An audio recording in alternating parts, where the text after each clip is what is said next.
Hey everyone, welcome to Atlas Shrugging. I know it's been a couple weeks since my last video, and no, I haven't fallen off the face of the earth. I just had a couple side projects taking up a lot of time, and now that those side projects are getting ready to be released, at least I thought one of them was going to be released a couple days ago, but it got delayed a week, so it should actually be coming out this week. So those of you who play chess on certain sites, you might see it coming out. And of course, I'm not going to link that in here because I do want to keep them separate, but if you're interested in that stuff, you can check it out. I've also had to re-record this video a couple times because every time I thought I had enough material, something else would fly in and I was like, oh, that would be perfect to add to this. So tonight we're going to talk about the hot crazy matrix and why you want to be careful about marrying the crazy. So for those of you who aren't familiar with the hot crazy matrix, I'm going to preface this just for you girl power advocates who don't have a sense of humor. It is a joke. But like any joke, there is a small grain of truth to it, so you want to take the lessons you can and also be able to laugh at yourself. And also, for those same girl power advocates, the guy who created it in the video, he also has one for women that's just as hilarious. You may not like that one either, but, like I said, if you don't have a sense of humor, what are you doing here? So basically, for those of you who aren't familiar with it, guys typically have two scales. You have the hot scale, physical attractiveness, and you have the crazy scale. And the crazy scale starts at 4 because, every female has a little bit of crazy in them. And then the attractiveness scale, obviously you don't want to go below average, so anything that's below average is your no-go. And then you split up the remaining pieces as to how much crazy you're willing to put up with. Now, I've seen some girl power advocates, try and dissect this and treat it like it's serious. It's not, some of it is a little bit truthful, but in reality, this is a joke. But the main thing that you want to focus on in this one is this orange triangle at the top, which is, he calls it the danger zone. I'm going to call it the crazy zone. What you really want to be careful about, though, is when you're dating girls that are in that zone. So, why did I start with the crazy matrix? Well, there's a couple reasons, actually. So I'm going to actually jump to the newest piece because, so with all the controversy that's happened with The Bachelorette this season, I usually don't watch it. As I was talking about with Sterling Cooper a couple days ago, usually I'd rather watch paint dry as well. But because I was hearing a whole bunch of stuff, I decided to check it out and see what was going on. So my wife and I turned date night into binge watching 3 episodes of The Bachelorette. And let's just say I can see why she's 39 and single. And I'll show a quick video clip here. It's just from the preview. I expected way more from the oldest bachelorette. I don't care what I've done. To sit there and say you're the oldest bachelorette, guess what? I'm the oldest bachelorette, this 39 that's standing here that's single, because I didn't settle for men like that. Now, as you can see in that clip, her body language was very aggressive. If you weren't watching the whole thing, I think basically what happened was one of the guys was appalled that she had a strip dodgeball game. He wasn't on that date, but the guys came back completely naked, and he was like, "What the hell?" He's not a great guy, himself, but he was correct that was a classless act. He called her out on it, and in doing so, he pointed out the fact that she's the oldest bachelorette, and he expected more, specifically more maturity from a 39-year-old. Now, here's the funny thing about this year's Bachelorette. She is, and I had to do some digging, she has been on 5 different versions of the Bachelorette show over the last 8 years. So she has basically spent most of the last decade on these TV shows. So she's single at 39 by choice. She's doing that because she's continuing to get the attention by effectively riding the carousel on television. And he basically realized he was not going to get anywhere because she was already throwing in with one of the guys. So he basically was trying to bail out, and he used this as an opportunity to call her out. And he saw him walking off and making his last statements as he walked off. And then she freaked out and had that clip. Now, when she says she didn't settle for guys like that, what she means is that's all she's dated for the last 20 years, basically, is guys like that, and she keeps, continuing to date them. But when you look at it at the show and you look how she's acting and what she's making the guys do, it's quite apparent why such an attractive woman is still single at 39.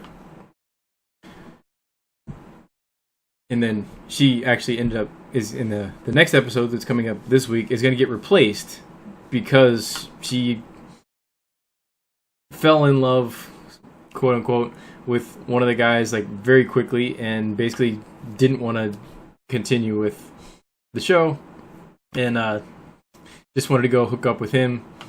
They're going to go do that. He's about 10 years younger than she is. He's a former football player.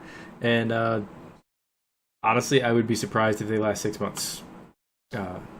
Not wishing her any ill will, but there's only so much crazy that you can put up with, and yeah.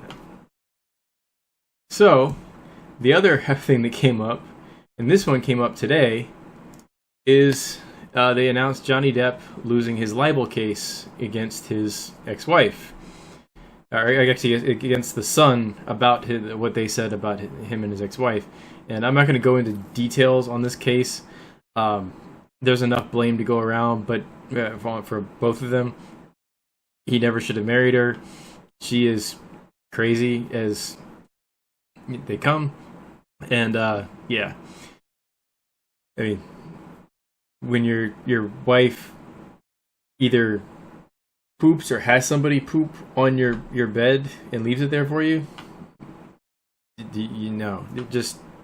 it's time to move on. But from what I've seen in the evidence of the court cases, he was pretty much a pacifist and let her walk all over him, and she's using this to advance her career, and the court's letting her get away with it. Really, take a matter. So this, again, why you don't marry crazy. You could end up getting your name dragged through the mud, and by all accounts, and he's been married a couple other times and has had very high profile girlfriends. They all are like, this is not the guy that we were with. We don't know what you're talking about. He's never behaved that way. And so he's effectively had his reputation ruined because he married the wrong chick. Again, don't marry the crazy. And then finally getting to the two articles that I originally wanted to make this video about. This one struck me. This is from The Blaze, and I don't know, butcher her name. I'm really sorry. The Polish names, I never quite know when to pronounce the J and when not to.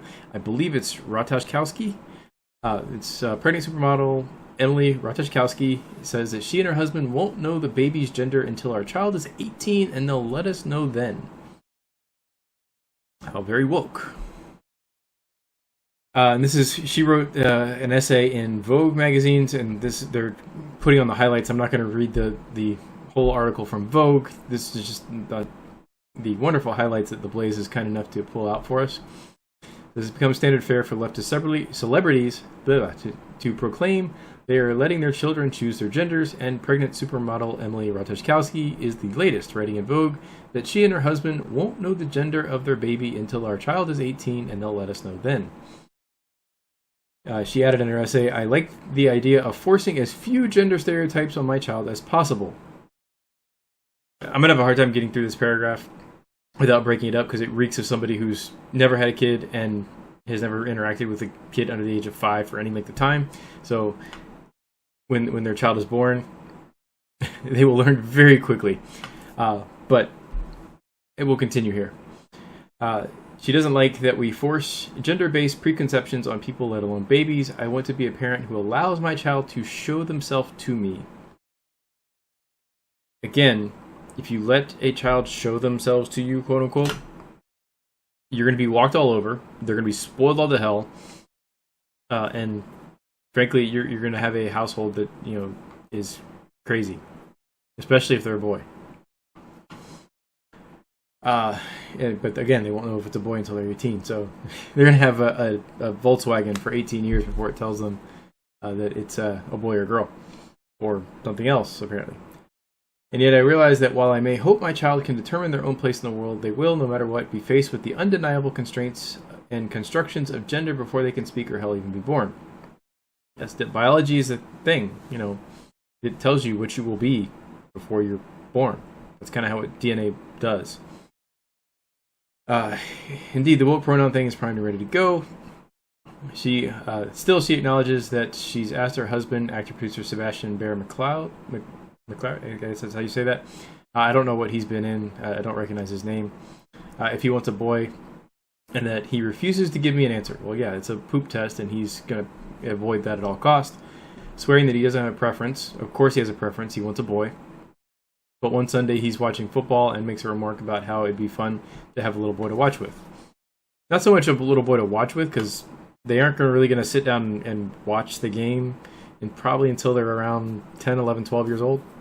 But they will want to play the game. So having a son out there to play catch with and whatnot, that's really what he's looking for. She shot back, girls watch football too. For the most part, no, they don't. And I guarantee you, you know, other than trying to figure out who the quarterback is so she could figure out who she wants to try and get with, she couldn't care less about football herself. One thing's for sure, though, the supermodel has fears about raising a son, particularly due to the child's inevitable whiteness. So if the child's not going to know what gender they are until they're 18, then how do you know it's going to be a son? Hell, how do you know it's going to be white? It could identify as a purple people eater. I'll tell you that when it's 18. Known far too many white men who move through the world unaware of their privilege, and I've been traumatized by many experiences with them, she wrote. And boys too, it's shocking to realize how early young boys gain a sense of entitlement to girls' bodies and to the world in general. So, this is not so much entitlement. Rollo talks about this in his second book. I can't remember which chapter. It's towards the end, where boys innately have a sense of alpha, and it basically gets drilled out of them because all they care about when they're young is themselves and what they want to do. And it gets drilled out of them when they learn social graces, and then they start caring about what other people think. And if it goes to the extreme, that's all they care about is what other people think. They empathize and sympathize, and they never actually think for themselves. And that's where they become ultra betas. But when they're born, they're basically native alphas. What she doesn't realize is this is just the boys being native alphas. And in particular, what she's probably referring to is the fact that boys, when they're younger, when they like a girl, they'll pull her hair, they'll pick on her, whatnot, and it's to get attention, to get her to reciprocate the attention. And again, the reason they do that is simple. When they want attention from mommy and daddy, they act up, and then mommy and daddy give them attention immediately. When my 2-year-old, almost 3, wants attention from one of us, he starts climbing on the couch and gets ready to jump. And he knows that one of us will come over and stop him before he actually does it, and that gets him the attention that he wants. Same basic premise. That works for mommy and daddy. Why doesn't it work for the girl in my school that I like? I want her attention. I pull her hair. She gives me attention. Easy enough, right? They haven't learned yet that that's not the way you go about it. That doesn't get you the attention you want. And they don't recognize the fact that there's different types of attention. They learn that.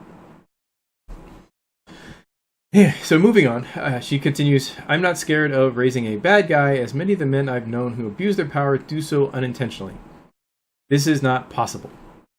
You cannot abuse power unintentionally. You can have power and make a mistake, or you can have power and abuse it. Abuse requires intent. So you can't unintentionally abuse power. Continuing on, but I'm terrified of inadvertently cultivating the carelessness and the lack of awareness that are so convenient for men. It feels much more daunting to create an understanding of privilege in a child than to teach them simple black and white morality. How do I raise a child who learns to like themselves while also teaching them about their position of power in the world? This child's going to be the product of 2 multimillionaires. It's going to be privileged. And the way she's going to raise it, letting it walk all over them, it's going to be spoiled. She is literally is planning on raising the thing that she's worried about. All because she has it in her head that she can't instill discipline and knowledge and whatnot in her kid's mind. This is why you don't marry crazy, and you definitely don't reproduce with crazy guys. So then she shares a story about a friend of hers, and her friends struggle with white males, namely her husband and her new baby boy. My friend, who is a mother to a 3-year-old boy. Now, interesting, her friend knows the gender of her baby, and the kid's only 3. And that she didn't think that she cared about gender until her doctor broke the news that she was going to have a son. The doctor knew before the child was born. Again, biology, it's a really funny thing. After a difficult birth experience, she developed postpartum depression. It's unfortunate. It's the hormone rush. It can be very problematic, especially if you have a whole bunch of nonsense in your head. Having the hormones rush and then disappear, it's going to exacerbate all that nonsense in your head, which is what happens here. She told me that she particularly hated, and she made an actual physical list that she kept in her journal, editing it daily, how peacefully he slept. She had filled her head with so much nonsense that when she was going through this depression, she became so unhinged that her husband sleeping peacefully drove her nuts. It triggered her that her husband could sleep peacefully. There's nothing worse than the undisturbed sleep of a white man in a patriarchal world, she said. Now, other than the fact that we don't live in a patriarchal world, we live in a gynocentric world, how does your husband sleeping trigger you that much? It does so because one, you have you had a flood of hormones and they all disappeared, so now you have a basically withdrawal symptoms, and you had a whole bunch of nonsense in your head, so the withdrawal symptoms are just exacerbating all the nonsense that you put in your head. It was hard to come to terms with the fact that I was bringing yet another white man into the world. But now I adore him and can't imagine any other way. I believe it was Dana Lash who said that when she was younger, she was a hardcore girl power advocate, and then it wasn't until her son started experiencing the stuff that she had been advocating for, she realized how wrong it was. In a way, it's kind of sweet justice for all these girl power advocates to have sons and have to deal with the impact of the nonsense that they pushed for and created while they were, before they became parents. The other thing here is that she eventually learned to love her husband again. The sound of his perfect sleep next to her at night is now tolerable. Not peaceful, not wonderful, not great, not tolerable. She can now tolerate it. Wouldn't you love to be married to that girl? The rest of it is her political stances, which I don't want to get into because it kind of deviate from it. But I do want to get to this next article, and this is the other article that I wanted to bring up on this one. My husband earned less than me for a decade, so I paid more towards our expenses. I want him to repay me. This is on Market Watch, of all places. So this is not usually a one of my news sites that I go to see relationship things, but this one was interesting. So my husband and I have been married for 19 years. During the first decade of our income was comparable, and we contributed equally to our expenses with not much put aside for a rainy day. I built 3 houses, all paid off, and stashed money for our children's 529 plans. In 2012, I started earning more than my husband. Pause here. If you ever watch Better Bachelor or Donovan Sharp, you'll notice that typically when a woman starts making significantly more than her husband, it's usually when she starts looking to leave. It's interesting to note that she stays, but here's what she's done during that process. We decided to share expenses according to our incomes. My husband's pay has increased considerably since then, although he still earns less than me. I told him to pay more until my extra share is paid off, because I know he can afford it now. He gives me a fixed sum towards the expenses, saves the rest of his money, and expects me to pay all the other expenses. I have not even added any interest, just the initial outlay. This has become a major issue in our marriage, otherwise we are happily married. Am I unreasonable for asking him to pick up the tab and put his savings towards paying me off the extra money I contribute towards our lifestyle? Distressed spouse. So first off, I'm going to contest that they are happily married. And the reason, knowing nothing other than what she's put in this article, the reason I'm going to contest that is if you are bookkeeping and keeping a tab on all the pennies that you spent for your partner, you're not in a happy situation. That is, to say it's anal is a bit of an understatement. When you get married, the whole idea of marriage is that you are combining yourselves. You are one entity. So if you make more money than he does, and that doesn't matter. All the money gets pooled, and it's quote unquote your money. You're being the collective together. So if you made, just to put numbers to it, if you made $100,000 and he made $70,000, the couple of you made $170,000. Does that mean that $100,000 of it's yours and $70,000 of it's his? No. It's $170,000 for the both of you. That's how that works. Typically, in the traditional family, what you would see is the husband going to work. So if he was making $170,000, then the wife was making zero. That didn't mean that she had zero money. That meant that they made $170,000. She just didn't have any income. Her job was to take care of the house, take care of the kids. Obviously, that doesn't bring in income, but it is jobs that need to get done while the other person's at work. That's also why the dual income households, you see why this is a bit of a tricky situation when you get into this. So I'm going to read the response because it is funny.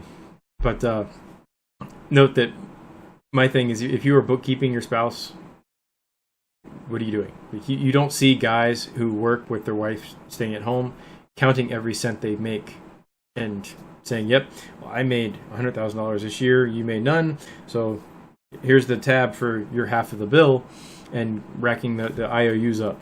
That's not how that works. All right, so Dear Distressed, until debt repayment do us part. Yes, that's not what the vow says. This is not the kind of vow you usually hear at weddings, and with good reason. It would stun the guest. You entered into a partnership with the man you love, where both of you contribute to your future and your children's education.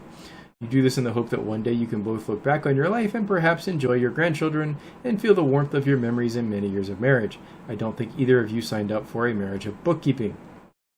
Apparently she did. He did not, obviously. And the fact that she's keeping a tab means that she's not happy. Counting every cent and keeping a ledger disrespects your husband, demeans your marriage, and turns your commitment to love, honor, and respect each other into a squalid business arrangement. You are the village shopkeeper, and your husband is the hapless customer who runs a tab over the years. Every time he comes into the store looking for a loaf of bread and a pint of milk, you lick the top of your pencil and studiously add to his bill. That's effectively what she's been doing. Of course, there's nothing wrong with an arrangement where you both pool a percentage of your incomes to personal savings, joint savings, your life together, your children's futures. I want to be very clear about that. But asking your husband to repay the money that you contributed to your children's 529 plans and homes because he learned less than you robs you both of the joy of creating a life together with unconditional love and support. That's a little bit blue pill with the whole unconditional love portion of it, but by and large, the rest of that paragraph is dead on. If you turn it into a transaction where you're counting every cent, you're not in a partnership. Your question goes beyond relationship. I suspect the need to count every being. He kind of goes into telling her that she probably needs to get some therapy. And that she probably has some unresolved issues from childhood. Again, be careful about marrying the crazy guys. So with that, those are a bunch of articles that kind of point out what you can run into if you're not careful. So make sure that you do your proper vetting. And I've got a couple other videos coming up where we're going to talk about what you need to do prior to getting into a marriage and what you need to do in the marriage so that you can avoid getting yourself in this type of situation. With that, have a great one. I'll talk to you next time.